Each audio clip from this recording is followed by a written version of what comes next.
Welcome to the Webinar Talk Show. I'm Eliz Greene. And my name is Thom Singer. And Eliz and I decided when this whole stay-at-home order thing started and webinars, people were on 3 or 4 a day, we decided from the beginning that a webinar, it can be more than a talking head over PowerPoint.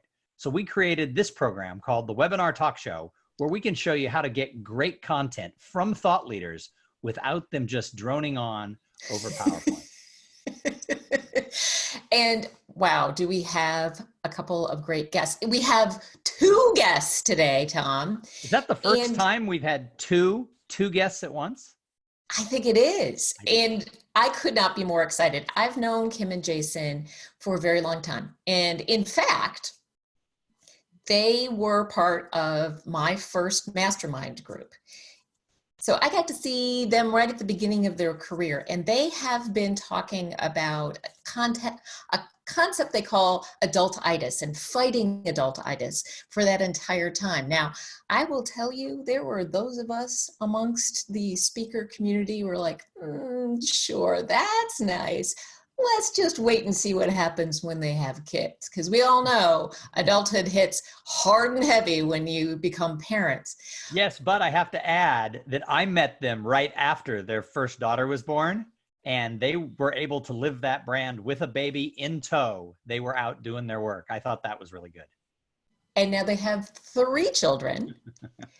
They run their business from their home.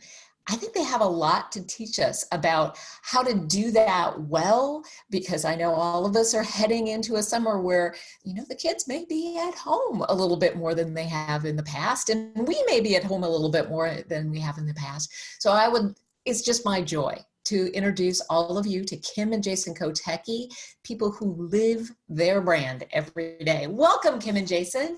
Welcome. Hey guys, thanks for having us. Thanks for joining us. So tell us what adultitis is and why are you fighting it?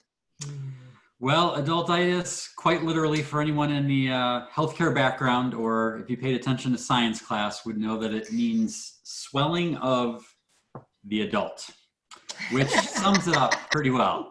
If you're walking around with too much adult, meaning in our case, you forgot what it was like to be a kid, you're not curious, you're not enthusiastic or passionate, you forgot how to play, you take yourself too seriously, that is adultitis. And so we're fighting that in ourselves, in others, in the world, and helping organizations do that as well. Well, I'm imagining there are a lot of parents who are working from home and trying to homeschool their children for the first time who have enormous swelling of the adult at the moment. Well, because it's overwhelming, right? There's so many things that the average adult has to deal with right now that they didn't have to deal with 9 weeks ago because the kids went to school and you got to get away from the house and go to work. And now it's all mingled together. So I imagine that things right now, this has to be crazy. Yeah, we're getting a lot of feedback from our tribe of just that overwhelm of what is a balance. And of course, that's always a conversation, a laughable one, right? The myth of balance. But the concept of, we're getting a lot of questions of like, how does that work for you guys? And the number one thing we've been saying recently, which I think you guys will laugh at, but this isn't homeschooling, you guys. Right, because you know about homeschooling. You've been doing it your children's entire life. Yes, right. Yes, our kids have never gone to a traditional school. And so it's one of those, and our oldest is now 11. So we've got a decade of experience having kids underfoot at home while we work. And it doesn't make us experts, but we do like to say that this is not homeschooling. What you're doing is survival. This e-learning, this is a national emergency. And because of all those things, you can do things really differently. So we're giving people a lot of permission right now to do it their way. Yeah, because normally, okay, so the way we do things, we have 3 kids and we're doing our thing. But in this case, a lot of people, if they have 2 or 3 or 4 kids, you've got potentially 4 or more different teachers or all schools telling you what you should be like. That's insanity. And so one thing I guess we can share is like permission granting is one of our core beliefs is that children are natural learners. Right. And so any parents out there like flipping out, like just like maybe don't worry so much about what the school is requiring, and you know your kids best. Let them explore their own things, and they will learn different things maybe than what would normally be in the curriculum, but that's okay. And I think that's a thing to kind of keep in mind, is that this is not homeschooling. No. Every homeschool parent in America is like, no.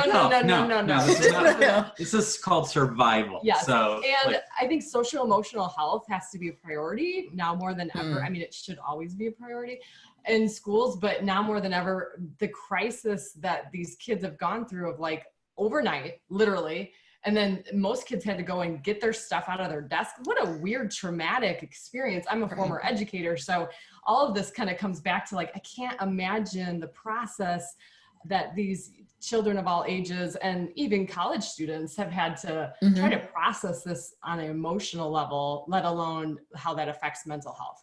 So I think that's a number one priority that parents, we've been advocating for parents to take charge of, to protect their children from whatever this needs to be for them, like to set that up for success for them, which is, maybe you're a little afraid of making the teachers mad or the district's upset. No one's going to flunk this year. No one. Right. Like at all. Right. So it's good to just hear that sometimes. And by the way, the teachers are doing the best they can. They're like trying to figure out how to make this work too. So this is not no criticism anything against teachers. It's just the reality of like, just all we can do is the best we can do. And that's enough. Well, and following up with what Kim said, you were talking about, kind of watching that mental health and realizing things. I kind of had my eyes open yesterday. So my she's a high school senior, and she's been super about this whole thing. But last night we were talking about it, and she said something that I hadn't really thought through. She said, look, I really like you and Mom. You guys are good parents, but you're not my friends. Oh, That is so true. I mean, we've tried to do activities and we eat dinner together every day and things like that. But I don't think I had really taken to heart that she's right. I mean, we do get along great, but we're not her friends, and she needs peers. That. Right. Well, just to give perspective, even from our little tribe here at the house, yesterday we had like a little mental breakdown, right? We all do. And Ben, our 8-year-old, admitted to me, he's like, I'm just kind of sick of being around all of you. And this is normal for us. We are around, we do a lot of travel together. So we're used to being around, but there's no one else, there's no visits with friends. There's no swimming lessons. There's no, all this outside stuff we usually do that get us a variety of people. So if Ben, the homeschool kid, is saying this, what can the parents, the parents of the 8-year-old who is used to going into a social situation all day, what can they do? How can we kill the adultitis and cater to what the kids need? I think off the top of my head, I just think that now more than ever is such an opportunity to let their interests lead the way. So often the constraints are time, right? And so now you lift that and you say, what is possible? It's like, maybe they're YouTubing some new skills. Maybe they're spending more time on video games, if that's what's bringing joy right now, like to kind of release some of these constraints that usually bind us up. And let their interests lead the way. Yeah, and also keep in mind that they're used to having their schedules dictated, right? Like the school day, and then they have extracurriculars, and they got practice and recitals, and they're doing this. So just to like take all of the leash off and say, do what you want, is a little uncomfortable for them as well, because they're like, I'm bored. I don't know what to do, because they're used to being told. And so that's another thing as parents to realize, like, there might be a lot of binge watching YouTube or playing video games or things that don't look particularly useful. Productive. However, after time, they'll start to go in different directions. And then I think the parent's job is not to dictate lessons or curriculum, but to be the coach, to be the facilitator. Like, that's one of the things we try to do with our kids, is like, if they have an interest in something, then we're like, hey, did you know about this? Or you should maybe try that, or without being too, like, again, dictatorial, but there is a little bit of time where it's weird for them too, because they don't have someone telling them to do. But I think eventually their interests will start to take over, and I think our job as parents is to support them, but let them go in directions, because it's amazing what kind of learning happens when it's all together. Like Ben has been a little bit of a late reader, but now he's getting into it. And just this past week, he's had the laptop and he's writing a story about Star Wars battle droid named Roger.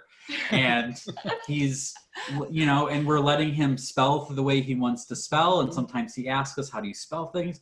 This week he asked about, is there a way that I can take this word and not have to retype it?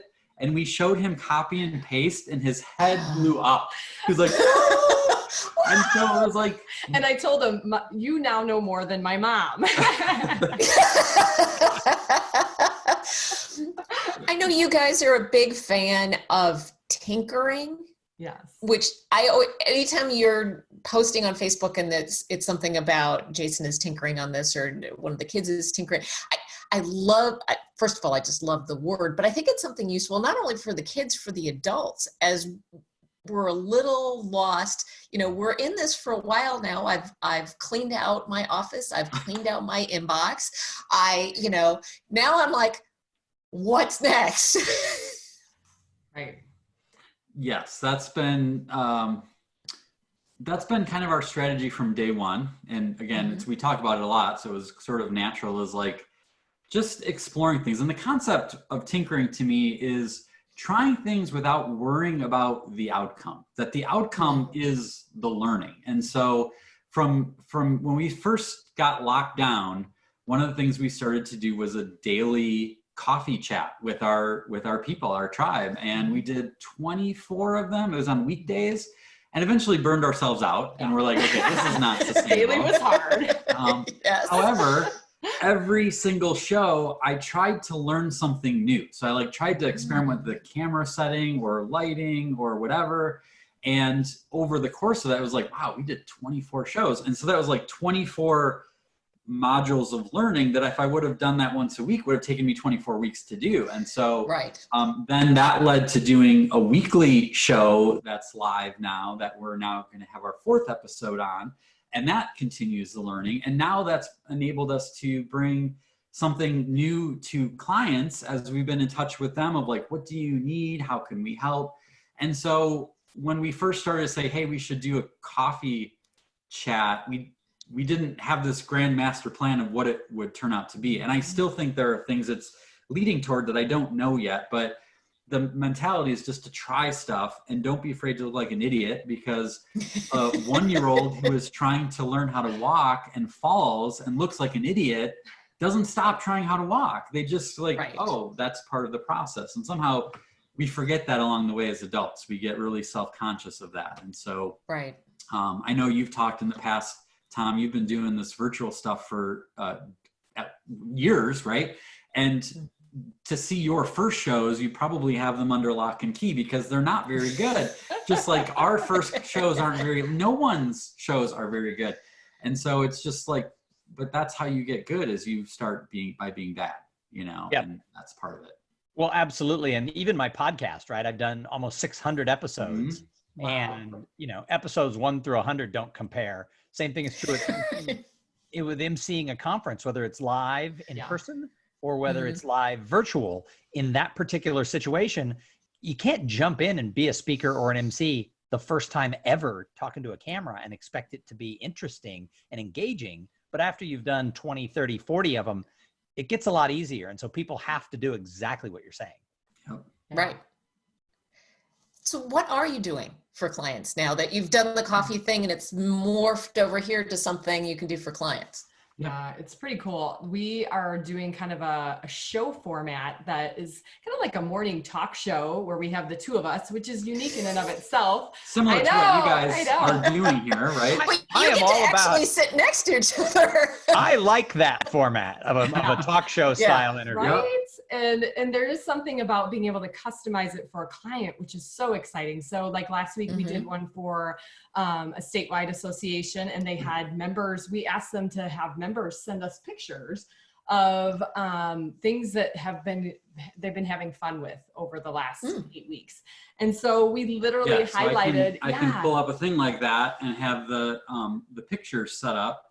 And then make their members, their, people, the hero. And so we went through, I don't know, 10, 15 of these as like, oh, check out what Carol did. Check out what, Verdi did in Texas. And so it's been really neat to be able to use the technology to play with building them up, which is something is hard to do on a stage as much because, you're not exactly sure who's going to be there or whatever. So that's been kind of neat, the customization piece.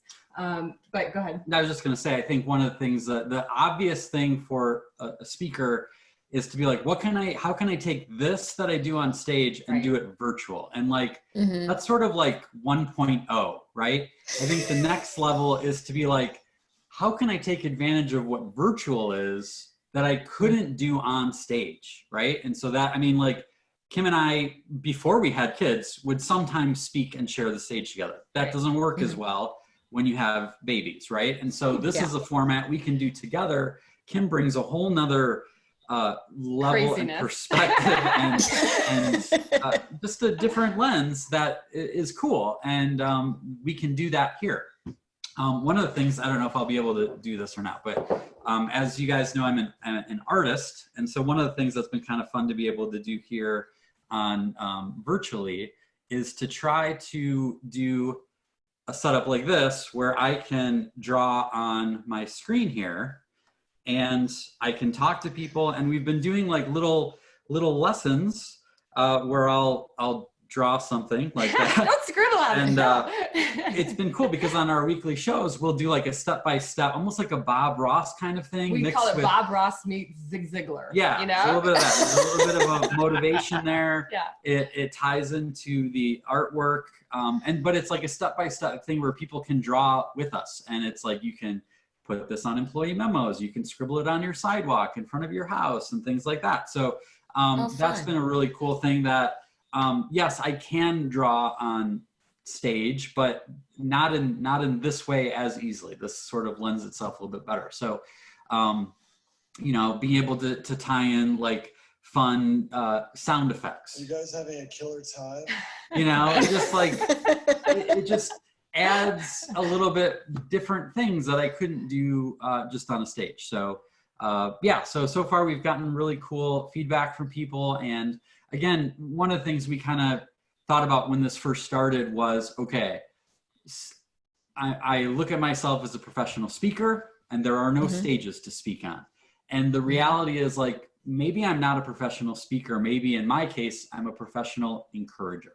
And that's how Kim and I see ourselves. So it's like, how can I be a professional encourager to our clients? And that right now is a big thing people need, because this is as much of a psychological problem as it is a physical medical problem, with dealing with people's mental health and being separated and working from home and all of the stuff that we've been doing with the ups and downs. And so being able to bring some perspective and some joy and some levity seems to be one thing that people really need. And so that's what we're trying to help bring to our clients.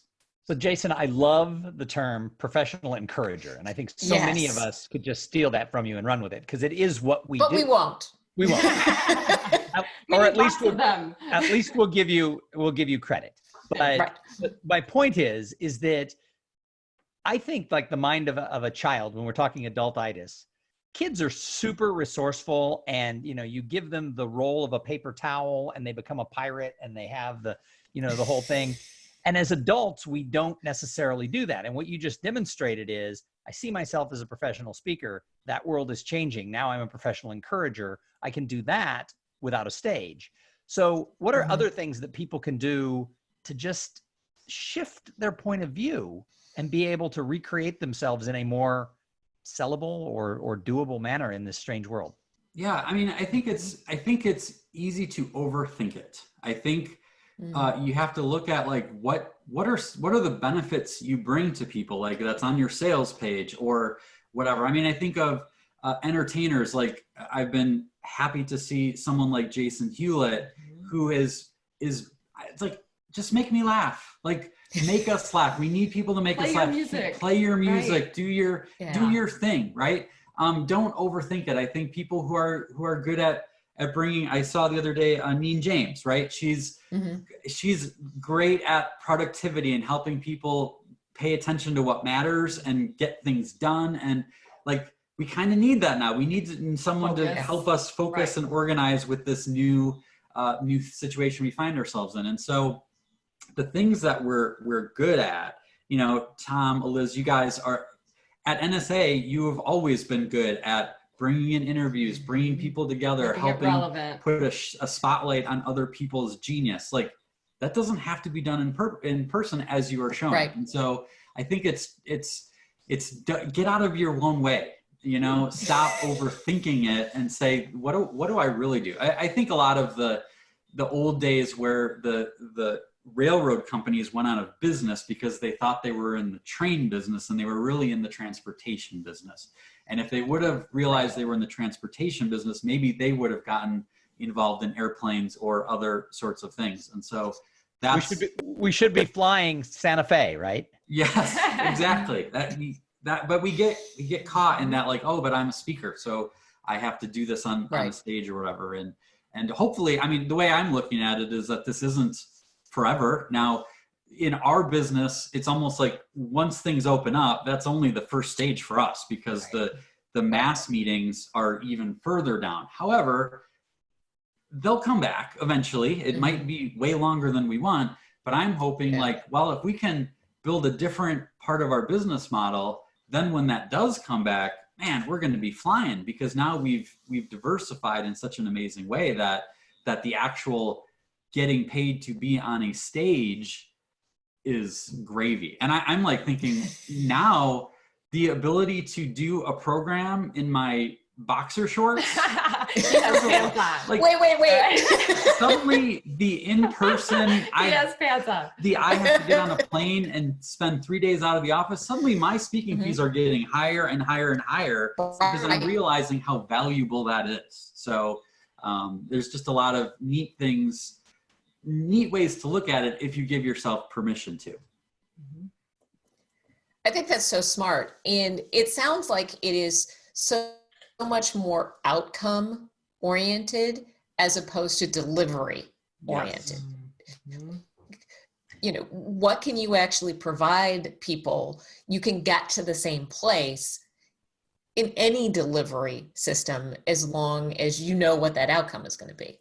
Exactly. Yeah, that's totally what it is. What is the benefit that you deliver to a customer, and how can you do that? So this is like how restaurants have shifted, right? Providing food is like, well, we could also do it delivery or curbside pickup and things like that. So, you know, that's another example, is like some of those, we do like going out to eat. There is a certain social thing about that. But when that comes back, hopefully these restaurants will now still have the other option for people who just want to stop in and grab something. And now that will make their business stronger in the long run. So I think that's the way to look at it. But again, we're all going in this roller coaster, and it's okay to feel the feels and be worried and nervous and upset. But those, as real as those things are, it's just as real the opportunities that we have in front of us. Wow. 25 minutes went really fast. You know, that's the greatest part about this whole talk show format, is it goes fast, and yet you provided so many great ideas. I took like a page of notes as the interviewer. Thank you. Well, that's good. I'm glad. Absolutely. So as we're closing out, if somebody is struggling just to sort of find that little bit of joy in life, a closing thought? You got something, Kim?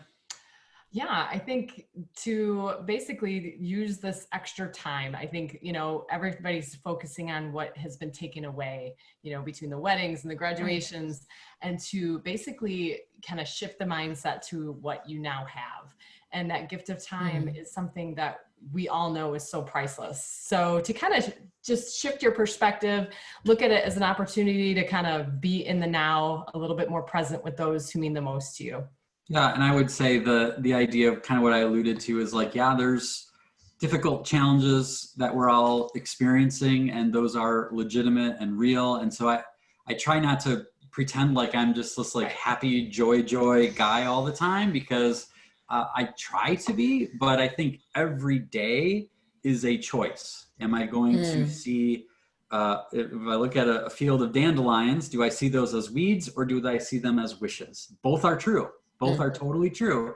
Which one am I choosing to do? And I've had to remind myself that it's a daily choice in this time, because it is such a up and down thing that it's like, you can't just say like, oh, I'm going to be positive and then hope that lasts forever, because it doesn't. And so just give yourself grace, I think is the takeaway. Well, I'm going to make the choice to see wishes today. Really appreciate you joining us. Thank you so much. That went so fast. And Thom, if somebody had an event that they might like Kim and Jason or Thom and Eliz to be a part of, actually, before we go there, if somebody has an organization that could benefit from some encouragement, where would they find you? Well, that's a good question. You can go to escapeadulthood.com/virtual. And Perfect.